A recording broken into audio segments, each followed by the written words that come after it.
Baik, materi kita sekarang tentang frekuensi getaran. Frekuensi adalah banyaknya getaran tiap detik. Jika frekuensi dinyatakan dengan F, satuannya adalah Hertz atau disingkat dengan H dan Z atau sepersecond, dan banyaknya getaran adalah N, dia tidak punya satuan, tapi biasanya dihitung dengan jumlahnya berapa kali.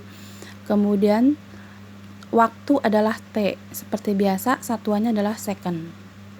Maka sesuai dengan definisi di atas, maka frekuensi dirumuskan dengan frekuensi adalah banyaknya getaran tiap detik. Nah, ini rumus yang pertama. Kemudian ini adalah rumus yang kedua. Frekuensi sama dengan 1 per periode. T ini adalah periode. Nanti kita akan bahas tentang periode setelah bahasan yang pertama ini. Jadi penggunaan dua rumus ini disesuaikan dengan komponen yang ada pada soal. Seperti itu. Lanjut masuk ke contoh soal pertama. Seekor lebah mengepakkan sayapnya sebanyak 600 kali selama 1 menit. Berapakah frekuensi getaran sayap lebah tersebut? Seperti biasa, diketahui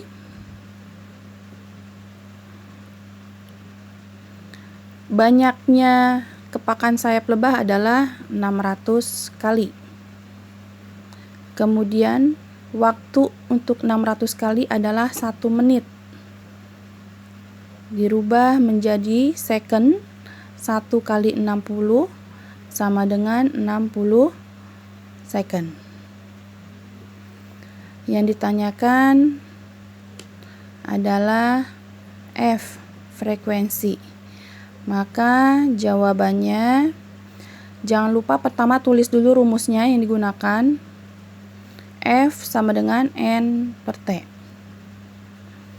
Masukkan angkanya, 600 dibagi 60 yang sudah dihitung dalam bentuk second. Coret 0 di belakang, 60 dibagi 6 sama dengan 10 Hertz. Nah, ini hasil perhitungannya.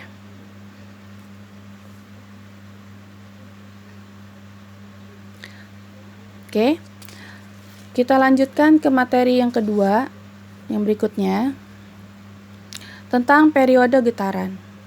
Periode getaran adalah waktu yang dibutuhkan untuk 1 kali bergetar, saja. Jika periode itu dinyatakan dengan simbol T besar, satuannya adalah second. Ya, walaupun dia simbolnya berbeda, dia menyatakan waktu, dia tetap satuannya adalah second, dihitung time. Kemudian banyaknya getaran adalah N, itu satuannya berdasarkan banyaknya getaran. Kemudian waktu adalah time, satuannya adalah second. Maka periode getaran dirumuskan menjadi periode adalah waktu yang dibutuhkan untuk 1 kali getaran. Atau rumus yang kedua, periode sama dengan 1 per F. Sekali lagi Bu ulang bahwa kedua rumus ini digunakan disesuaikan dengan komponen yang terdapat pada soal. Kita masuk ke contoh soal kedua. Sebuah bandul berayun sebanyak 60 kali selama 2 menit. Berapakah periode bandul tersebut? Diketahui banyaknya ayunan bandul adalah 60 kali. Waktu untuk berayun 60 kali itu adalah 2 menit. Menit rubah ke second. 2 kali 60 sama dengan 120 second. Kemudian yang ditanya adalah periode T-nya, T besar. Maka jawabannya, rumus jangan lupa, T sama dengan T kecil per N sama dengan 120 second dibagi 60 coret 0 di belakang, maka periodenya adalah 2 second. Ini hasil perhitungannya.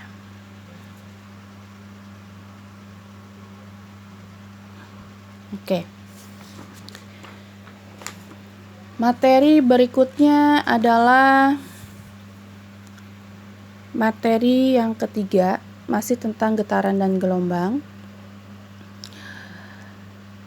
Catatan, bagaimana jika disajikan soal itu dalam satu paket yang ditanyakan frekuensi dan periode dalam satu soal yang sama. Catatan yang harus diperhatikan adalah yang pertama, urutan pertanyaan soal, yang kedua, rumus harus dikombinasi. Seperti itu. Oke. Contoh yang ketiga, seekor kupu-kupu mengepakkan sayapnya sebanyak 600 kali selama 5 menit. Berapakah frekuensi dan periode getarannya? Diketahui banyaknya kepakan sayap kupu-kupu 600 kali. Waktu untuk mengepak selama 5 menit. Rubah ke second, 5 kali 60, 300 second. Pertanyaannya, ingat, konsentrasi. Yang harus diperhatikan adalah urutan pertanyaan.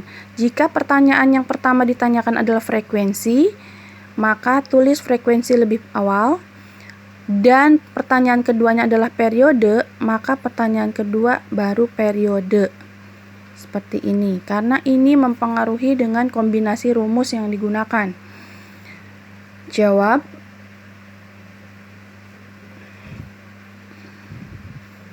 F frekuensi dulu yang kita cari, F sama dengan N per T. 600 dibagi 300. Coret 02 di belakang. Hasilnya adalah 2 Hz. Seperti itu. Nah, untuk pertanyaan yang kedua yang periode, kita tidak boleh menggunakan rumus pertama dari periode, tapi kita pakai rumus yang kombinasi dengan frekuensi, karena di sini frekuensinya sudah diketahui. 1 per F sama dengan 1 per 2 yang sudah dihitung tadi. Nah, 1 per 2. 1 per 2 itu adalah 0,5 Hz. Dari mana dapat angka 0,5? Kita lihat langkah matematikanya. 1 dibagi 2 itu tidak bisa. Maka kita pinjam angka 0 di atas, di angka 1. Maka di sini sudah 0,5 desimalnya. 10 bagi 2 adalah 5. Maka inilah jawabannya. Sama ya? Itu.